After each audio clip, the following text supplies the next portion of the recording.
quite make it into the truncated narrative of the film, but I do believe that the planetary intelligence was working over many waves of culture over generations, and acid opened the mind in the 60s, ecstasy opened the heart in the 80s, and the plant entheogens and spearheaded by ayahuasca is helping them connect to the soul. But it's almost like, you know, the culture gets the politicians it deserves, you get the sacraments you deserve or you need, and they layer one over time, like, you know, panning for gold. And it's like culturally over the last 60, 70 years, we're going back to the garden.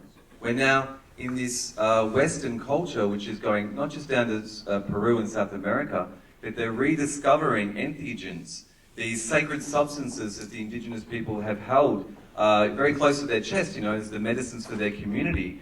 And they're penetrating into the Western consciousness as a modality. And it's not just a Western modality that can be reduced down to the medicalization of these substances, which can be done, but there is a spirit in these sacraments. And there is a relationship that one has with the spirits in the plants. And so it's a very interesting time, I feel, for Western culture, where films like Eye Awakenings and, you know, the Shipibo culture and the music and the iconography is seeping into the culture on one level, but on a deeper spiritual or vibrational level, it feels like the medicines are coming through and they're cleansing and they're healing and reconnecting people back to the web of life, back to Madre, back to the Gaian consciousness. And so I like to think in my romantic, archetypal, experiential journalist way that there is a great plan and it's all going according to plan. And that's why I've gathered these people here tonight. My name is Diona Slattery, and I study psychedelics and language.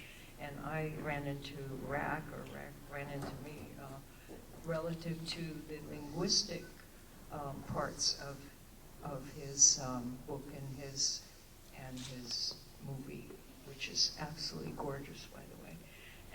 And so, anyhow, that's who I am. Well, Diana, also your specialty is xenolinguistics, like, you know, encountering the other and engaging in conversation with it. Well, xenolinguistics is a word used for the study of alien languages, and it's a word from science fiction. And I use it to describe or to name those kind of linguistic, really strange linguistic phenomena that happen for some people in psychedelic experience, as you saw in Rack's DMT experience and the glossolalia type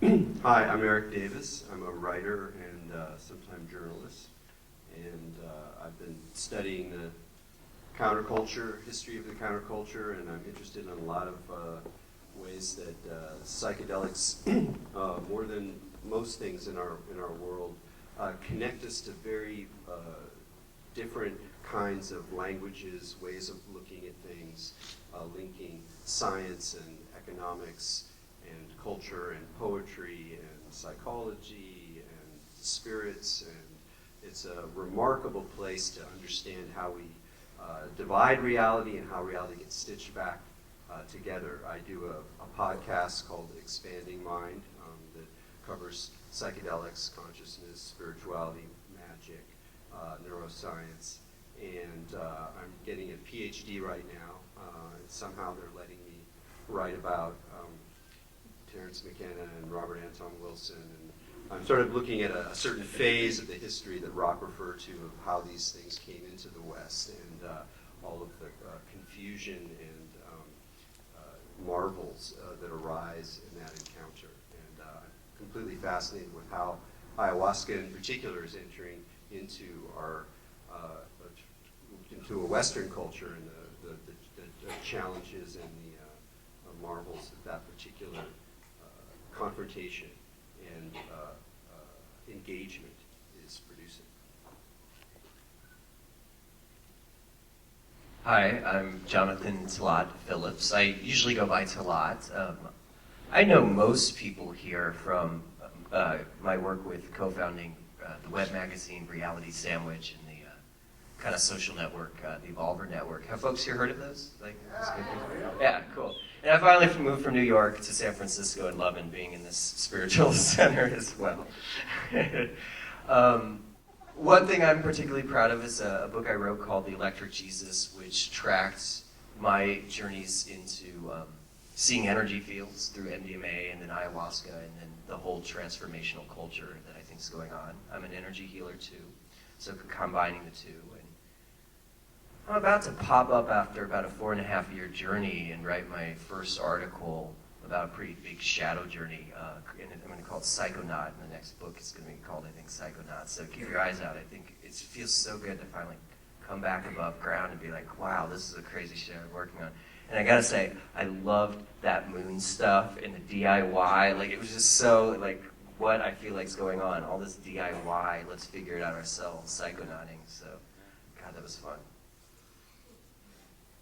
Hi, my name is Madissons, and thank you so much for the beautiful reminder and validation in the film of those layers of reality. I'm the director of Evolver Bay Area, and I'm now the director of the whole Evolver Network.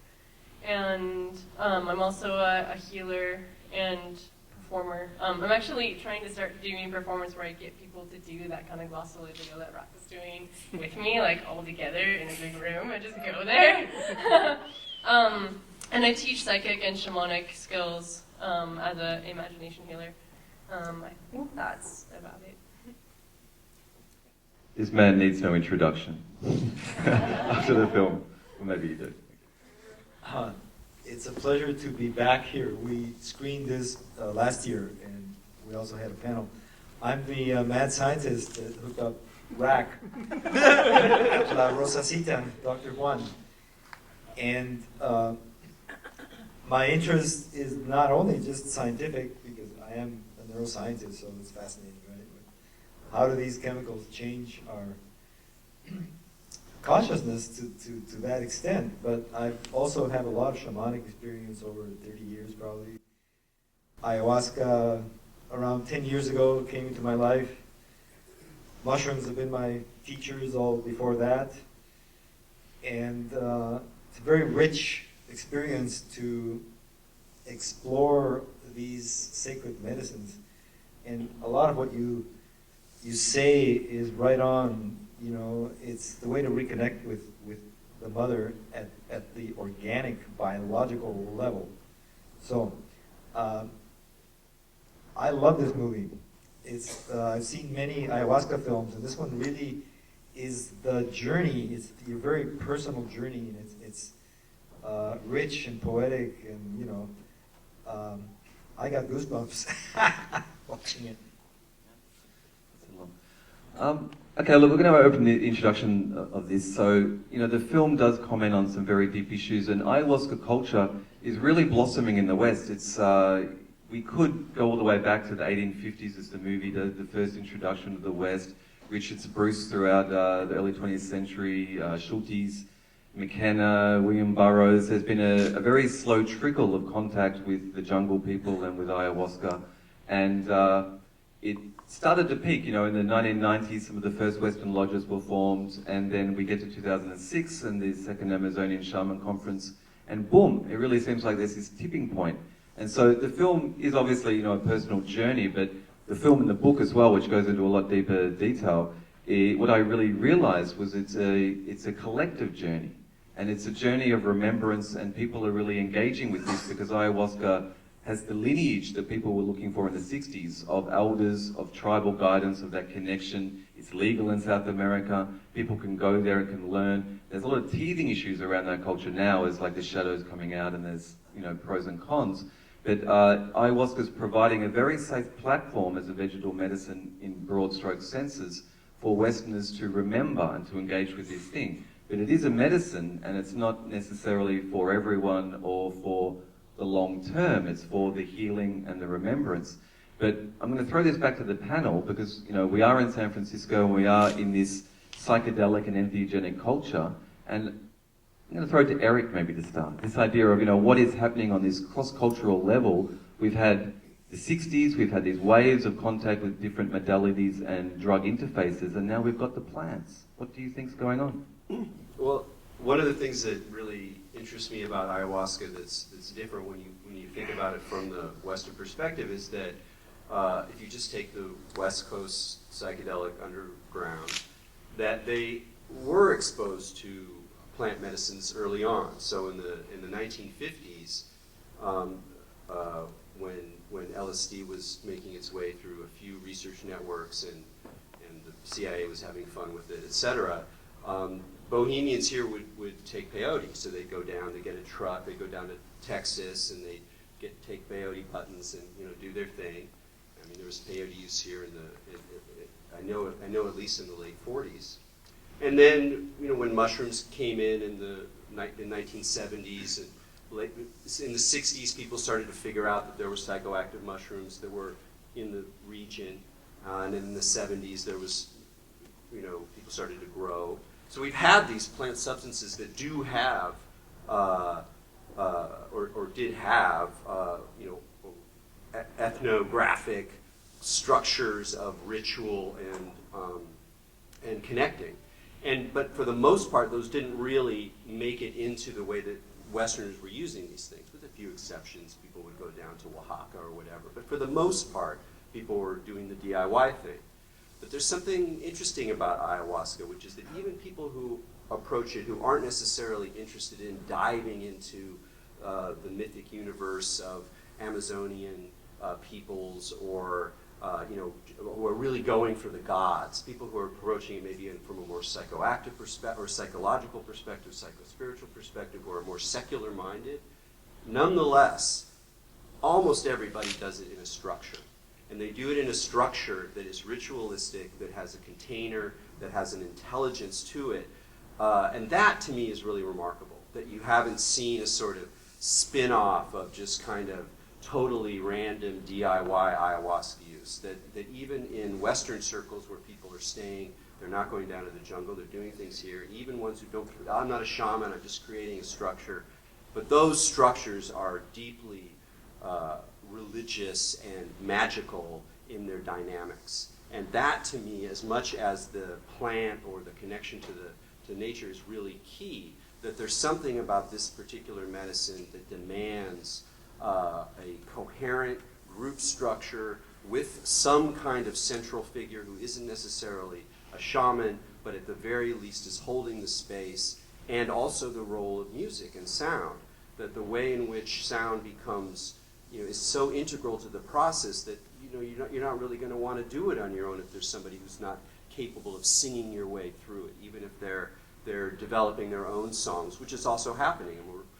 if you could do, it's unfortunate that we can't do it, is to do it, a current ethnography of Western shamanic circles where either shamans are coming up from South America, or you have urban, mestizos who have their own things that are mixed up with Western learning that they had as kids, and then they're bringing it to North America, or North Americans who are picking these things up. Is that there's all sorts of things that are evolving, songs, structures, layers of meaning, but even if they're very different, there's this core structure that the plant seems to demand, and that aspect of it, I think, is really is a sign of something new, sign of something else is happening, that we're recognizing that however much fun or crazy or cosmic or wide, or enchanting these things can be, there are also things that need to be taken with respect and with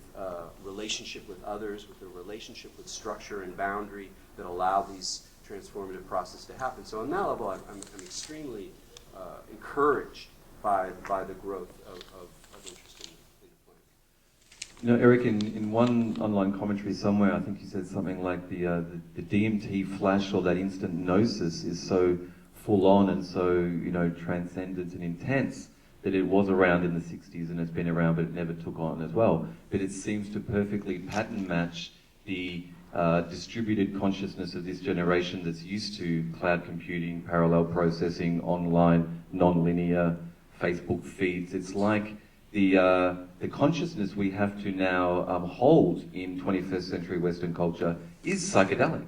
And so some of these sacraments seem to parallel and be a psychic lubricant almost for the ability to function in the digital domain.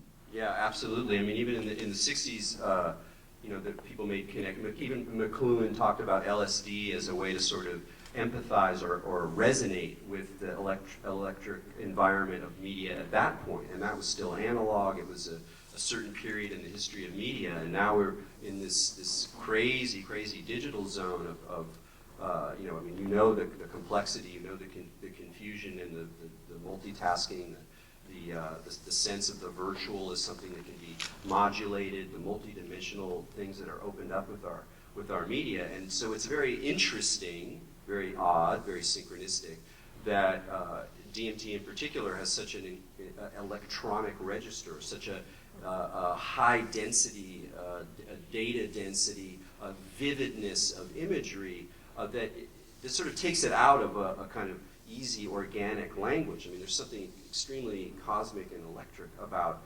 the imagery, and it's also, if you go back into looking at the imagery of the gods and spirits and divinities that are in some ayahuasca religions, particularly religions that are not as indigenous, although you can find it in indigeneity too, is that they have imagery of aliens, of spaceships, of computers, of doctors who have skills and technologies. So there's something about the way in which technology is a part of this process. And one of the things I really loved about your film is that you were willing to, you know, to not only go into a personal story, but to use the language of media to sort of resonate with the experience rather than doing the thing that we often do, which is to just create knowledge or information and move information on here's a URL and here's a data point and you can surf. You know, we all are good knowers now. We know how to access information. We know how to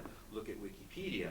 But that deeper level where we're going, well, what is this actually doing to our energy bodies? What is it doing to the way that our consciousness organizes reality? That we're much more childish about. And you were going, okay, let's try to do this. Let's try to actually make it resonate. And so that's a way in which the medicine can go through a media space as well as a personal space. So that was good. Well, it's interesting you say that because, you know, the challenge in adapting the film from the book, and the book also was, I just feel very blessed because I went under the presumption I was going down there to be a journalist, and I was, but it opened up these different spaces, and it's basically that head-heart unification where the emotional language needs that precision of the left brain to get the right words to convey an emotional relationship, which is my little segue into bringing language into the conversation. And I want to ask Diana about this this relationship with the other, or with these spaces that we go to. Like in the 5-MeO DMT sequence,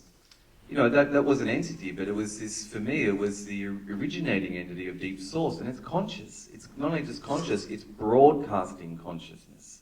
And so, you know, this ability we have now of a generation of psychonauts to go in and to, we were saying, the DIY aspect, it feels to me almost like, you know, a generation ago or two with cyberspace and these backyard garage mechanics cobbling together computers and then doing these strange, you know, things. It's like where we have the ability to go in, but we need to learn the protocols and we need to learn the language. So what's been your experience with this contact?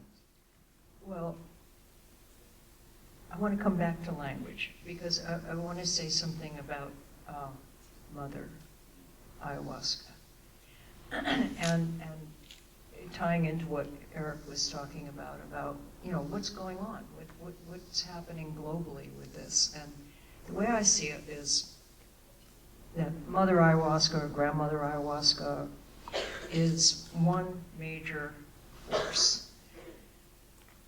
And is one of, you know, when you talk about contact with the other, she is a real big other.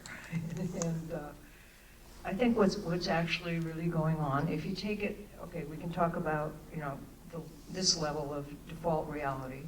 And if you take it just one step up to archetypal reality, you know, which is kind of a layer that you can go to fairly easily in psychedelic experience.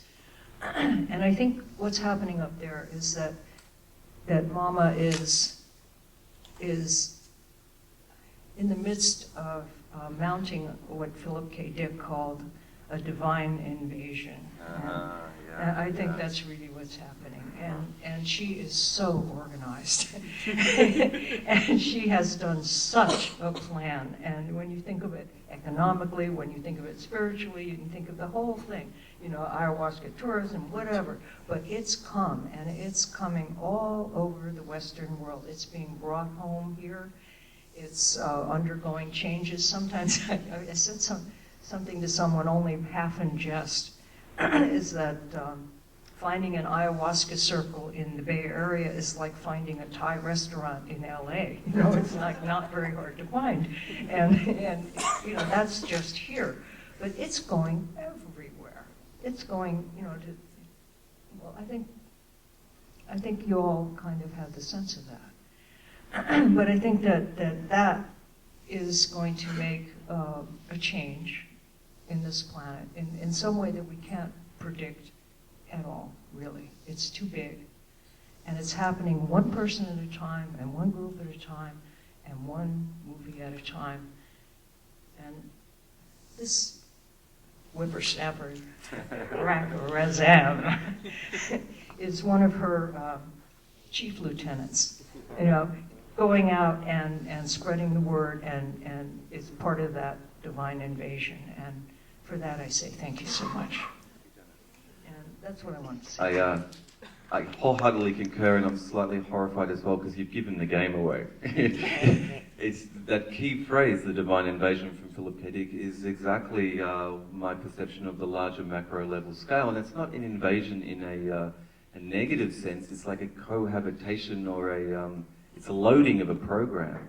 You know, we're being invaded by higher vibrational love, you know, that's guiding and supporting and works across space-time as a whole organism, like as a hyper-object, that things potentially in the future can reverberate back over the magnetic taper, you know, rewriting, and then come back from the past and be in the present. Like, it's bigger than us all. We're embedded in it.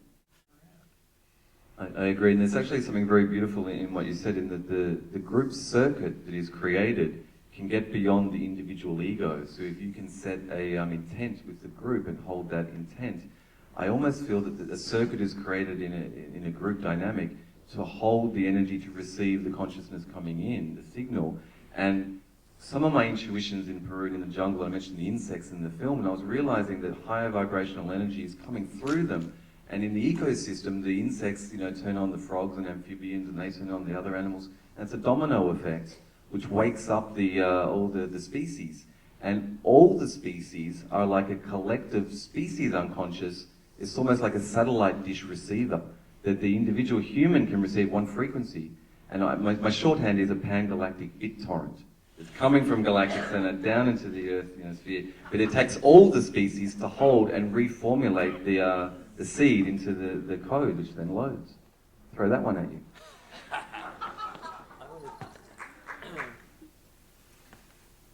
I wanted to comment. I had some very positive experiences with a Santo Daime church some years ago. And that's sort of exactly what it's about. It's a collective joining of spirits and hearts and cultivating this force that builds and builds, and then, you know, it lands.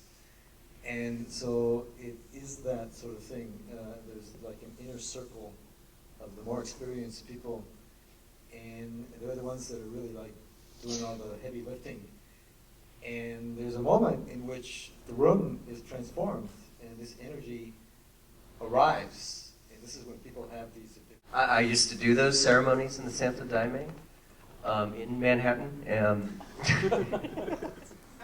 I think the Daime is brilliant for a lot of reasons. I mean, one, I have a whole Jesus Christ thing that I still can't get over. And you generally will spend the first year in the Daime puking up your Jesus issues. That tends to be the case. But it's a real art. The musicians rule the Daime in some ways, and it's just such a fine vibration. And if someone moves, if someone coughs, if you cross your hands, it kills the vibe. And there's one version of the Daime, they really call themselves, I don't know the name of it, but it's basically the sailors or the boat, and they're on Barquinha. Yeah, and they're on the boat together, just on the ride. And I've always felt that with the Daime. Mad respect.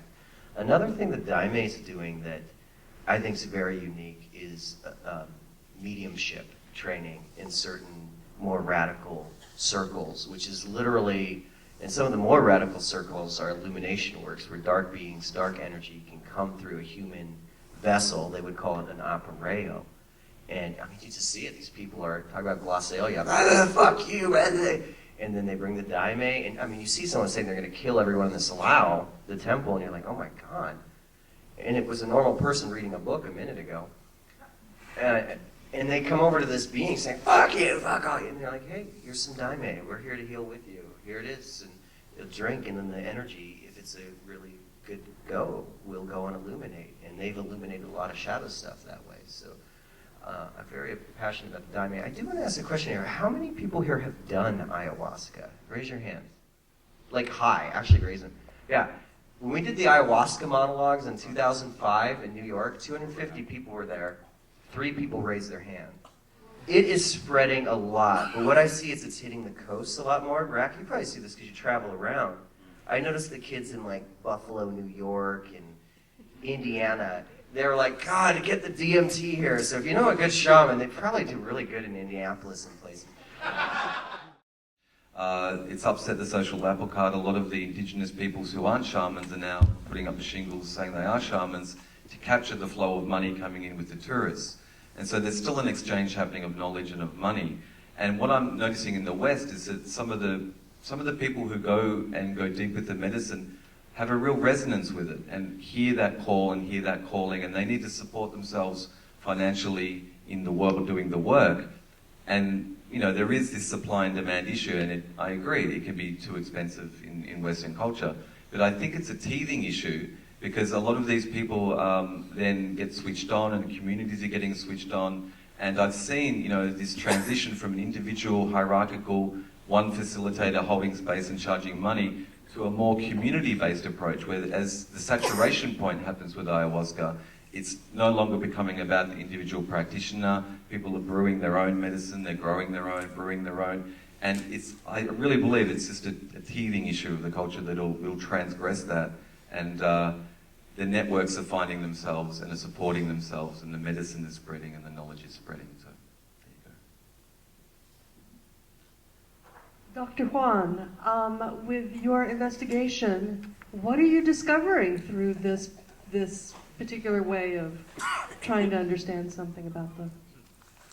Well, it's actually ongoing work. I collected interesting data back then in 2006, and I didn't resume work for a couple of years, and then some situations were right, and medicine was available to me of a different sort, and I began to retest the effects of acute smoke inhalation of DMT.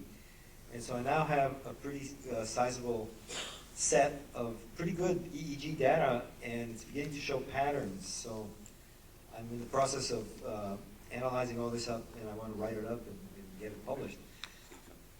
And say something? Oh, and seed funding, yeah, we're also looking to launch numerous projects. We have some you know, ideas of what we can do with this, where we can take this information.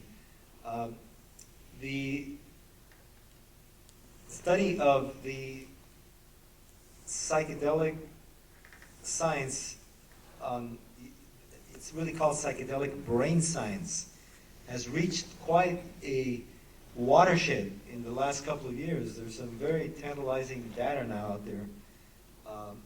We had some of it presented at MAPS last year. They now know some of the circuits where the psychedelics act, particularly the 5-HT2A agonists, and they're mapping the networks with fMRI and diffusion tensor mapping and magnetoencephalography and EEG. So all these tools, there's a real convergence now. So I'm just adding my little piece. And I've always been interested in what happens in the brain when you're under the effect of an intense psychedelic. And so I'm seeing it in my recordings. The most fascinating thing is how quickly it reverses. So you do a bass line, then you see the effect, and then you wait 10 minutes, and then the person is coming back, and they're now able to begin talking, and they may struggle to find words to share what just happened, but they're back in the room now, and their EEG record begins to look like the initial baseline.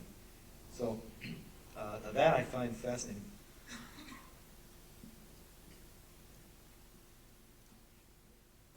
Just want to thank you, Rock, and the entire panel and everybody in the room that is doing beautiful spiritual work all over the planet and the universe and the cosmos and everything.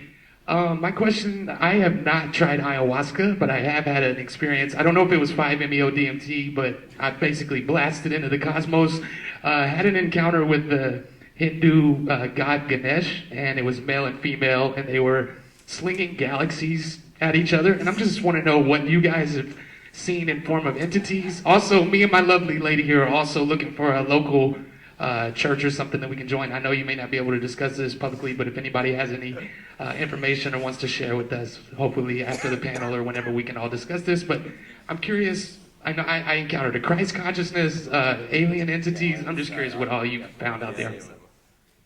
The entities.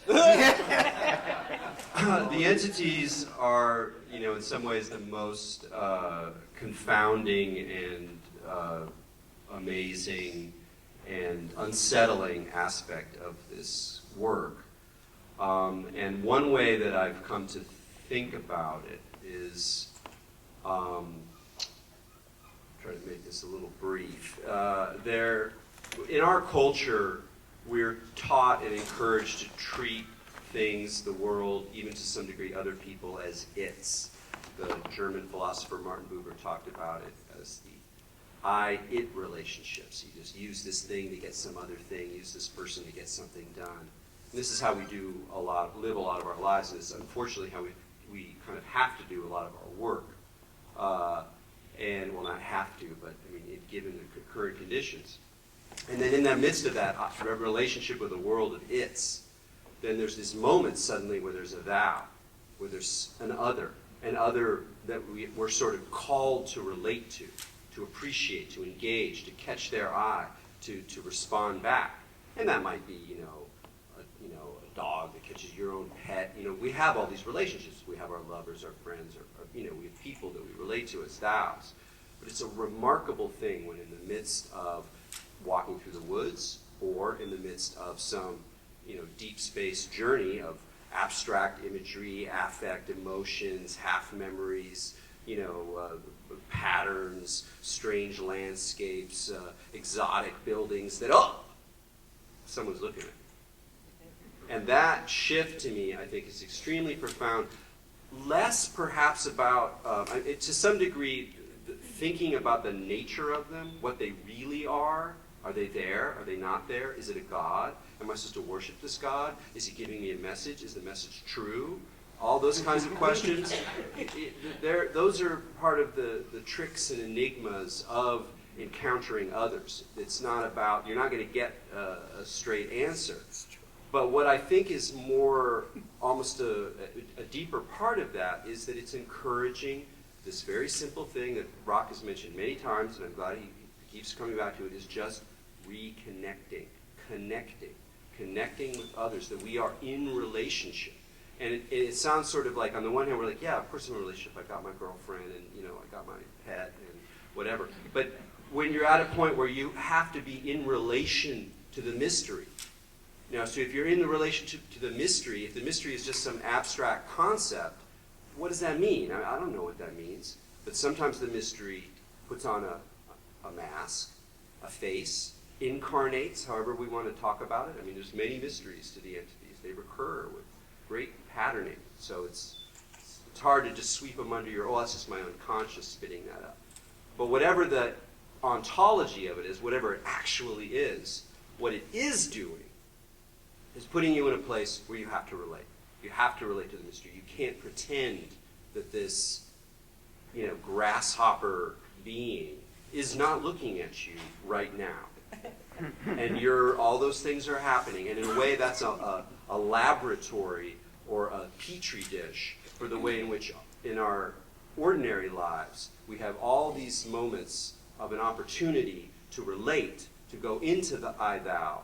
And that, in many ways, is the challenge that we're talking about in a civilization, in a planet that runs, in many ways, on it. I need a sec. I mean, I feel really fortunate. I got some of the best training in entities and mediumship I think you can find, which is the freaking illumination works in the daime. And they have rules for me. I want to say, I think entities are here now. They're everywhere. It's kind of a fractal upon a fractal upon a fractal thing. So when Diana's talking about archetypes, and it's like, how do we relate to the archetypes? What are the resonances in us? What comes through? And I do a lot of training now about archetypes and guides and entities because that's what I'm most passionate about. The Daime teaches it's all about discernment. What's yours, what's not. And I'll give an example of entities. When I hear someone heard voices and started shooting like an office up, I'm usually like, wow, that probably was an entity. And we don't have a model of health that can reach the quantum level, because the quantum level is a quick, crazy ecology. And the thing about quantum physics is the perceiver affects the thing being perceived. So as you expand, as you open up your vibrational level, Rock, I love that your movie talks so much about energy and expansion. As you do that, these realms open up. And I find it actually easier sometimes when there's this little thing that's bugging you that's like, when it's not in the corner, when it's actually inside you and saying something, then you can kind of work with it and figure it out and help it back and let go of your resentments for it, those kind of things. I also think you mentioned the hero's journey. To me, entities often resemble the same story of that. The goddess will come in at a time where you need it. I really needed to open my second and heart chakra, and this goddess that's claimed itself Diana or whatever. Maybe it's an aspect of me, maybe it's the fractal level, maybe it's a spirit. I don't know, but I know something came inside of me and just started whirling and cleaning me out. And there you are in your living room saying, holy shit, there's a spirit just spinning me, cleaning me. This is actually happening. And that's quite an incredible study. I did not believe in guides at all.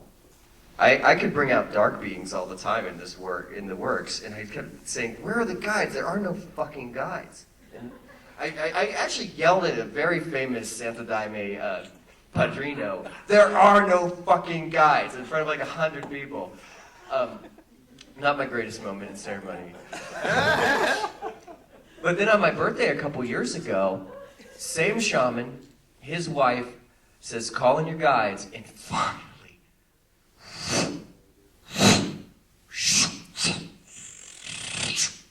all this like Tai Chi super ninja shit just starts happening. And it just starts pulling stuff out of me and this, and then I started learning how to work with guides, and then you can clean out other people when your guides come in, and your guides can talk to other guides.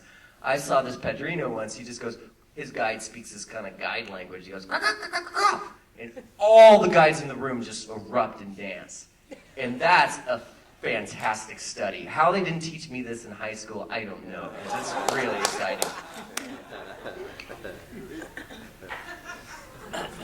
Time for one or two more questions. Thank you for sharing that.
Yes, the traditional shamanic use of ayahuasca is probably pan-Amazonian, is accompanied by singing, humming, sound. The Icaro is the song that the plant spirits teach the ayahuasquero, the shaman. So the ayahuasquero is given the Icaro by the medicine.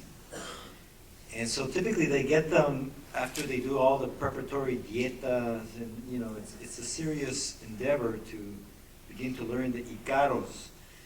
Now, when you're in ceremony, and the function of the Icaros is to shift your state. I'll put it to you in a very sort of simplistic way. They say it's like watching TV, jungle TV, right? So you're in the middle of some vision, and you're in a particular emotional state, and then the Icaro starts or changes, and it's like changing the channel, really. You just pop into a different screen. And a good shaman who uses the Icaros in that way appropriately knows where everybody is in their journey, in the maloka, in the ceremony, in the circle, and knows when it is appropriate to come over and sing an Icaro for this particular person, for this particular purpose, and this, they need this right now, and they can deliver it. And it's very beautiful when you have your turn with the shaman and he comes over and he just sings an Icaro for you. This is, I think, for me, it's one of the highlights of being in these ceremonies. And he does a sopro, he blows tobacco at you. You get a personal healing with your own song.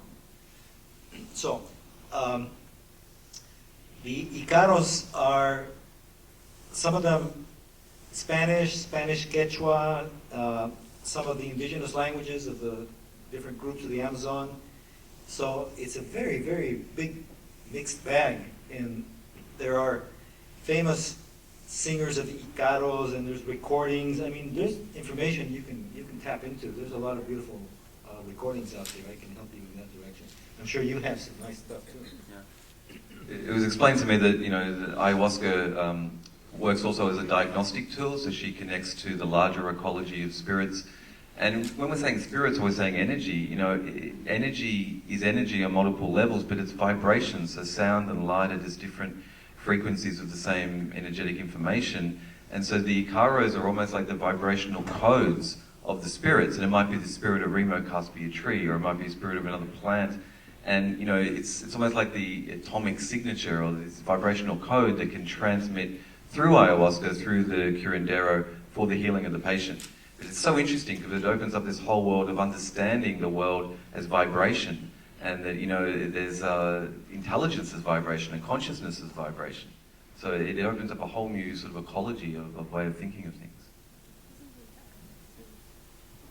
I once read someone talking about seeing in a ceremony similar to how these kind of circuitry patterns on the weavings, which are, some people say that is a song, like a notation of song as well. And this person was describing seeing those kind of patterns come into the shaman, and the shaman's moving that energetic pattern onto that person's working with their soul circuitry and rewiring what was out of place. So if you can imagine, like you were describing, just another a form of energy and working with the person's body, full body very deeply. We've got time for one last question. Hello, my name is Oliver Quintanilla. I have very limited experience with ayahuasca. I've only done it once, 6 years ago. But since the year 2000, I've been visiting Oaxaca several times a year sometimes, and I've met with shaman there. And like you, Rack, I felt compelled to tell the story. I just premiered a documentary at the Thin Line Film Festival last week. And one thing that it comes to mind when I'm seeing the movie is in Oaxaca, the shamans are usually more like a doctor. When they take just one patient, when you go and you have the experience, just you and the shaman, or somebody else like your partner, or a family member. And in the ayahuasca ceremonies, I see that there is a huge group of people. And my question is, what are the implications, or what the shamans in Peru think about that? It almost feels like getting inside a whirlpool with a bunch of people that haven't showered in a bunch of years.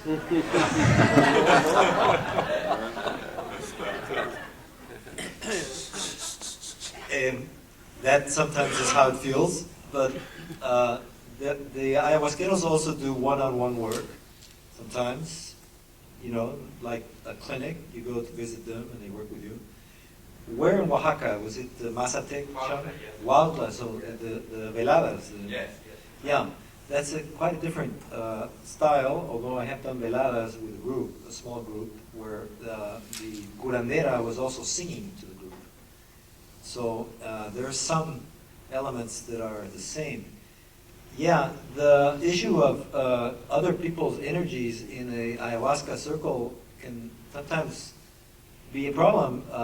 You are very open and very permeable, and so you're picking up other people's stuff, and sometimes, you know, it's a little overwhelming. So you use a mapacho, a little tobacco cigarette, and you use that to blow on yourself, to guard you, to protect you, to shield you from. I've had that experience. And maybe that's a nice roundup point as well, because, you know, you're talking about the traditions there and the different cultures. And the thing that I've realized through being on the ayahuasca path is that as I've traveled around, you know, all through North America now and through Australia and through the United Kingdom, there is many different modalities, and the indigenous pathways and the way they do things and the sacraments they've been holding space for are now spreading all around Western culture. And, you know, the planet herself secretes these psychoactive substances all around the planet, and it's not just about ayahuasca or about you know, peyote. It's about the fact that there's so many interfaces and potentials that Mother Earth is giving us to come back to this state of remembrance, to come back for healing and to remember who she is and what we're embedded in. And so I see this generation of medicine people stepping forth, both indigenously and in Western cultures, and making that bridge between the old world and new world and that unification. And so I'm very happy to be here on this journey and to bringing this film to San Francisco and to be meeting people like my esteemed panelists and to be holding space for people like you, because we're all in this together, you know. It is this satellite dish of interspecies symbiosis that we're receiving signal from deep source. And with that, I would like to thank you all for coming to Ira Awakenings. Many blessings. If you like what you saw, iraawakenings.com. There is the book, which is published by North Atlantic Books, and please check out the book and the film and spread the word. Blessings.